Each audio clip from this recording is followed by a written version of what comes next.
Nous allons prendre le relais maintenant à partir de la notion de mise en projet. L'évaluation formatrice trouve son champ d'application dans la pédagogie du projet. La pédagogie du projet, c'est mettre l'accent en particulier sur l'élève à former. Entre instruire, éduquer et former, c'est vraiment le terme de former qui prend toute son importance ici.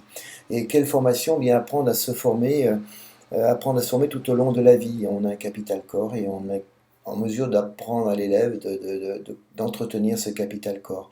Il faudra lui donner les moyens. Pour y parvenir, il y a trois éléments clés. Il y a une connaissance importante de soi à développer, c'est-à-dire des sensations, se connaître.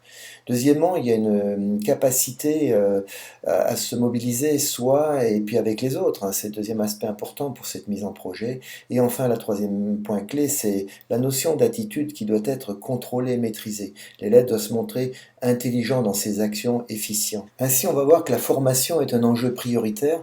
Et donc on trouvera des bases institutionnelles autour du rapport Tello, par exemple, où il est question de développer les 7 compétences dans des tâches et des situations qui seront complexes.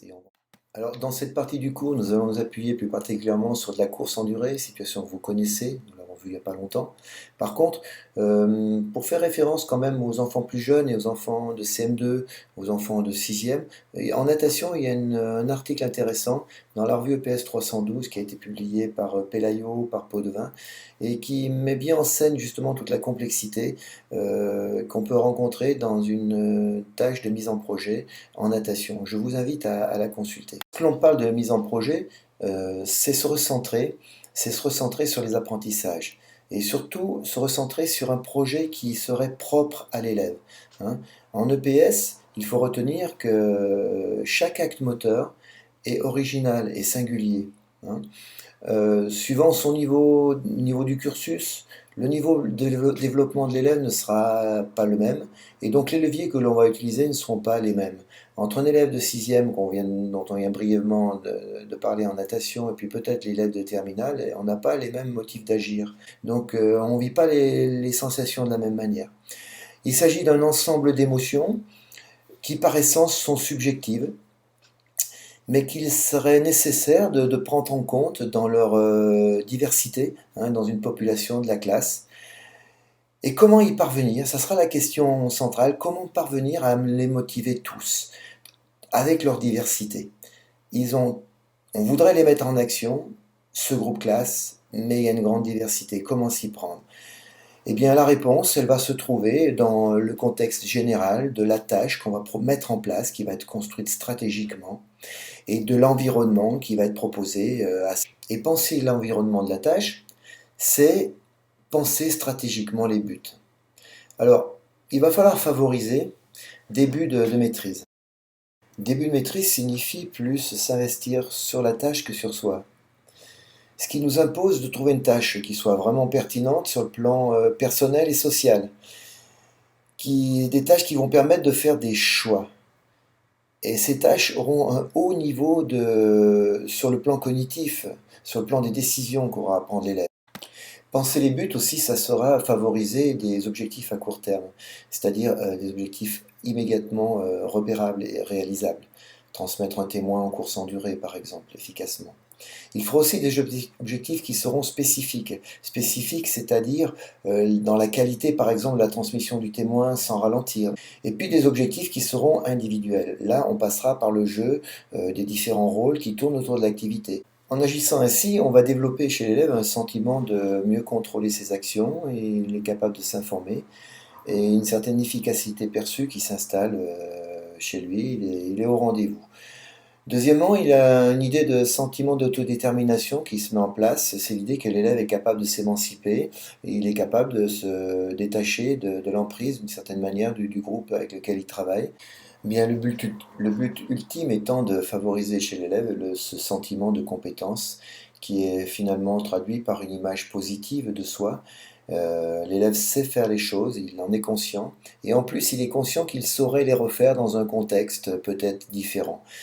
Alors si on voulait définir le sentiment de compétence, on pourrait dire c'est susciter du plaisir pour mieux apprendre, et apprendre pour générer du plaisir. Afin d'illustrer cette idée de mise en projet, hein, eh bien on peut trouver comme dispositif la course en durée au lycée, autour de la CP5. vous trouverez une illustration autour des articles rédigés par Francis Berger, hein, qui est dans l'Académie de Lyon. Ici, dans cette orientation, il y a l'idée de développement et l'entretien de la vie physique. Alors, ça a un double effet. C'est d'abord orienter les effets de l'activité en fonction d'un choix d'un mobile personnel. Donc, la mise en projet, c'est l'idée qu'on va choisir un mobile personnel. Deuxièmement, c'est développer les effets de l'activité physique au sens de repousser, par exemple, ici un seuil de fatigue dans la course en durée. Plus qu'un savoir courir dans cette CP5, on va mettre les élèves en projet sur un savoir s'entraîner, la compétence d'entraîneur pour soi et pour les autres. Ici, il y a un très très fort recentrage dans cette illustration de la course en durée sur les apprentissages. Très fort recentrage. Apprentissage moteur d'une part, où l'élève devra apprendre à s'informer, il devra apprendre à être plus technique dans son activité, être plus tactique et stratégique. Voilà, et d'autre part, il y aura un apprentissage très fort sur le plan méthodologique où l'élève deviendra, on espère, plus lucide. Il sera capable, il sera concepteur de son activité dans la leçon. Il saura aussi apprécier et analyser les effets des actions qu'il entreprend. Et enfin, il saura mieux gérer et comprendre les règles de vie collectives dans ce groupe d'entraînement qui fonctionne d'une manière plus autonome. Dans cette démarche de projet, les acquisitions visées par l'enseignant, ça sera savoir s'entraîner pour l'entretien de soi aujourd'hui et puis pour plus tard. Ça s'appuie au départ sur des prérequis. On pense que l'élève a un déjà là, c'est-à-dire qu'il a quand même vécu au collège et au lycée dans les activités de course. Donc il y a des habiletés qui sont là, un sous-bassement, autour d'amplitude des foulées, de rythme respiratoire, qui, on l'espère, vont servir de point d'appui pour mettre en œuvre les motifs d'agir en course. Sur cette base de travail, le projet va s'inscrire dans la durée vers la fin du cycle. Et là, mais le chemin pour atteindre la compétence savoir s'entraîner, c'est celle qui est recherchée, hein, la compétence savoir s'entraîner, passe par 3 parcours différents qui sont offerts à l'élève. Il devra se déterminer sur un des parcours. Derrière ce projet de course en durée, Claire Perrin, professeure ici à l'UFR STAPS de Lyon, en 94 a mené une enquête sur les profils d'élèves face à l'activité physique et notamment en relation avec la santé. Elle détermine 4 profils distincts, un profil qualifié d'hédoniste, un profil qui serait plutôt hygiéniste, un profil volontariste et un profil plutôt fataliste.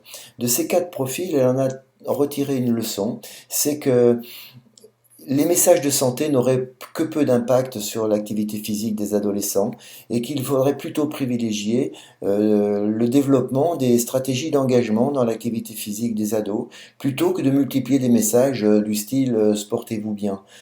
En offrant ainsi à ces élèves 3 objectifs différents, on leur permet de choisir un angle d'attaque pour entrer dans cette activité d'entraînement qui, on l'espère, aura un effet justement sur l'amélioration, l'idée d'avoir une meilleure perception de ce qu'est la santé du corps. Il y a des valeurs qui sont développées, des valeurs d'un citoyen cultivé, lucide, autonome, physiquement et socialement éduqué. Le bulletin officiel spécial numéro 2 du 19 février 2009 nous dit simplement l'EPS permet à l'élève d'acquérir des connaissances et des compétences pour contribuer notamment à une éducation à la santé et à la sécurité. Elle suscite le goût d'une pratique physique régulière et autonome. Les effets de formation visent à être réinvestis en dehors de l'école, tant dans le cadre des activités quotidiennes ou professionnelles que dans celui de la pratique des activités physiques. Dans cette démarche, Didier Delinière, en 2009, nous dit on entre par les compétences. Le plus important est moins dans les contenus des compétences acquises que dans la démarche de construction de ces compétences et dans le plaisir qu'apporte leur maîtrise. Ainsi, il nous faut évaluer ce que vient de dire Didier Delinière, et ça passe par 3 étages. La fusée, elle est composée d'abord de la production, qui est à réaliser, c'est-à-dire qu'une course à peu près maîtrisée, contrôlée. La conception du projet, c'est-à-dire comment l'élève a mené au bout son projet, et enfin l'analyse qu'il saura faire de ce qu'il entreprend et les régulations qu'il apporte. Ici, la performance dans ce cycle de course, ça sera plus la compétence organisée à réaliser son entraînement en fonction de son objectif qui sera jugé. Voilà. On vient de voir que ce dispositif d'évaluation est très stratégique. De même, l'enseignant, au plan didactique, devra aussi adopter des stratégies pour mettre en place ses contenus d'enseignement dans ce cycle. L'élève doit être de plus en plus ici acteur progressif de ses apprentissages et ça passera par l'utilisation de 4 concepts de la didactique des sciences que développe Michel Desvolets. D'une part, les représentations. Ici, on s'en sert à partir des objectifs, les 3 objectifs dont on a parlé tout à l'heure. Deuxièmement, il y a une transposition qui est mise en place pour essayer d'adapter les contenus à l'élève. Troisièmement, il y a l'objectif obstacle qui consiste à cibler précisément le seuil qui est accessible pour le gamin. Et enfin, le contrat didactique qui est celui qui consiste à dire bien il y a une dévolution qui s'opère progressivement tout au fil du cycle, une dévolution progressive.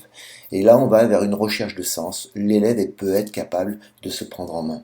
Alors, s'il y a des stratégies au plan didactique, il y en a aussi au plan pédagogique. L'élève ici devient vraiment acteur de sa propre évaluation. Ça s'appuie sur des critères de réussite et de réalisation bien ciblés, et notamment sur une démarche qui s'appuie, pour les aider, qui s'appuie sur 4 éléments clés.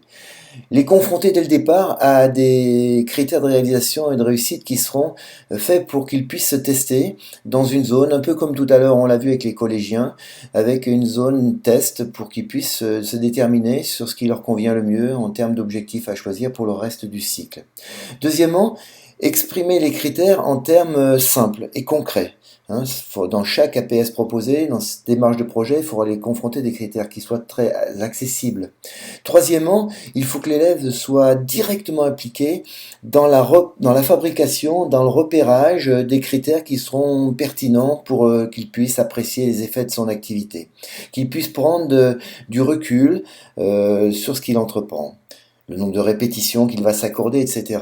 Et puis quatrièmement, il y a une capacité chez l'enseignant à développer une forme de questionnement chez l'élève par rapport à lui-même qui doit être extrêmement stratégique.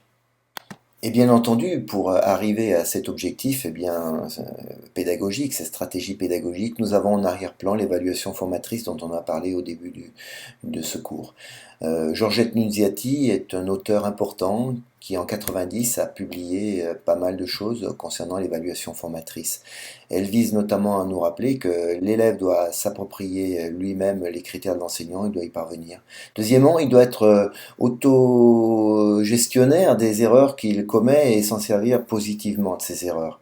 Troisièmement, il doit maîtriser lui-même les processus d'anticipation et de planification des actions qu'il entreprend. Ainsi, dans cette démarche de projet et avec cette évaluation ambitieuse, il faudra premièrement, dans un premier temps, fixer clairement un cadre d'évaluation révélateur des compétences acquises. Deuxièmement, il y aura une importance accordée à l'information correcte et savoir la déceler, cette information. Donc ici, il faut amener l'élève à exprimer les choses, à les dire et savoir les exprimer par la parole dans le groupe. Troisièmement, l'importance de son traitement, de son analyse, de son évaluation, l'importance de la précision des questions que se posera l'élève et de l'analyse qu'il fera des actes entrepris. Et enfin, quatrième point important, c'est au sein du groupe qui va se tisser un plan de route, à l'importance du travail d'équipe, des interactions qui vont naître dans l'équipe, et quelque chose de personnel va se construire en s'appuyant sur le groupe. Donc à travers cet exemple de la CP5 et notamment de la course en durée qu'on pourra développer plus précisément lors du CM, il y a 2 ruptures qui s'opèrent par rapport aux autres compétences qui sont les CP1, CP2, CP3, CP4. Premièrement, plus qu'un savoir courir, ici, il va s'agir plutôt d'un savoir s'entraîner. On accède finalement plus à un savoir méthodologique. On met l'accent là-dessus. Deuxième rupture par rapport aux autres compétences, on ouvre sur de nouveaux champs de connaissances. En l'occurrence, des stratégies quant à l'analyse de sensations par rapport à l'effort, des sensations qu'on va étiqueter. Deuxièmement, des stratégies par rapport à des connaissances alimentaires, des stratégies sur la manière de s'alimenter pour mieux produire un effort en course. Ensuite, troisièmement, des stratégies de planification. Apprendre à bien planifier sur le long terme. L'élève dit, au final, dans ce cycle long de course en durée, dit ne pas courir pour rien. Donc pour conclure, Francis Berger nous dit, finalement, on va tenter de promouvoir la santé d'une part, la culture, et enfin l'idée de vivre ensemble. Et si on prend un autre auteur qui est Marcel Lebrun, Marcel Lebrun nous dit finalement le processus d'enseignement vise à motiver l'élève. Et pour le motiver, plus qu'un savoir-faire, plus qu'un savoir-être, c'est l'emmener vers un savoir-devenir, permettre de faire des choix. Deuxièmement, trouver des tâches pertinentes sur le plan personnel et social. Troisièmement, aller amener l'élève vers un haut niveau de compétences cognitives, puis proposer des tâches interdisciplinaires. Ensuite, c'est des tâches qui devront être productives, où l'élève produit par lui-même des choses. Qu'il y ait toujours un défi pour l'apprenant, qui soit toujours présent, un défi. Des tâches qui permettent aux élèves d'interagir au sein d'un groupe. Il faudra prévoir aussi une période de temps longue, une période de temps suffisante pour que ça se mette en place. Et enfin, il faudra toujours avoir à l'esprit qu'il faudra trouver le moyen d'offrir des consignes claires tout au fil du cycle. Des consignes très claires qui aideront l'élève à avancer.